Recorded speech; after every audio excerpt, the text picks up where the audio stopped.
This is one of the things I love about The Chosen, the show, and not everything's perfect about the show, but whatever, neither here nor there. One of the things that I love about the show that I think it captures so well in the dynamic between the Lord, the Savior, and his disciples is I think it does a great job of showcasing and kind of highlighting how he was trying to teach and exemplify this charity, this Christ-like love, and some of his teachings, of trying to teach his disciples, like, look at all these things in the world around you. God, the Father takes care of all of these things. Will he not also take care of you? Meaning, trying to get his disciples to understand, stop looking and thinking with a telestial perspective, because it makes sense. It's not wrong to say, maybe I need to keep more. Maybe I need to worry about me more. Maybe I need to be self-preserving more, or looking inward more. And that's always thought of as like a very negative thing, but no, it's actually a very natural thing. It's a very safe thing to do, to look inward and to look out for yourself and worry about yourself.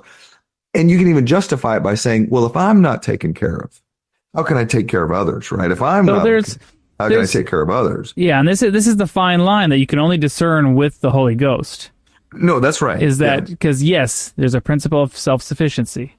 Mm-hmm. Yes, there's a principle of, well, I need to work by the sweat of my brow and have sufficient for my needs and just wants. Okay, so that's okay, right? That's a principle of consecration. Mm-hmm. But there's also a principle of being a producer in the kingdom. Yeah. Which means if you're given a talent, the Lord expects you to return a talent. Yeah. Right? And that's kind of where I was going with and you can only do that by being a producer. So either that means like, that could mean, oh, I need to have my own company so that I can produce. Okay, well, that's one way to do it. Another way to do it is, well, I have an income and I'm going to live beneath my means so that I have an excess, and then I can be charitable with it and return. Right? I recognize everything I get comes from God. Therefore, I'm going to make an effort to have as much excess as I can with, while still meeting the needs of my family, to put back into the Lord's kingdom.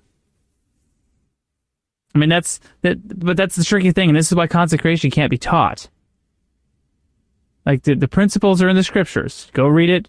It has to be discerned. Why? Because when you say, okay, you need to give of your excess, well, the first question that someone's going to ask is, well, how much is that?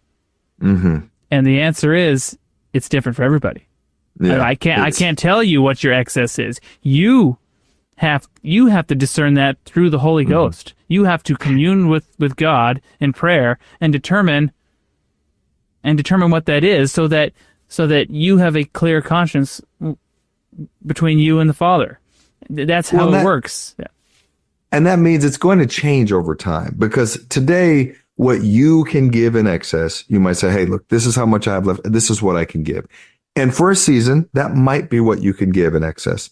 But then as time goes by, because you've acted in faithfulness, your understanding may grow, your knowledge might deepen, and you start to realize, I can sacrifice a little bit. I can give up some of the things that I have in my life. I could probably give a little bit more. And so you start to give a little bit more. Your excess now becomes greater. And hit that like button, leave us a comment, subscribe to the channel. We really appreciate it. They may seem like little things, but liking, commenting, it helps the algorithm push our content out to more people. So it's our small way of sharing the gospel in a social media age.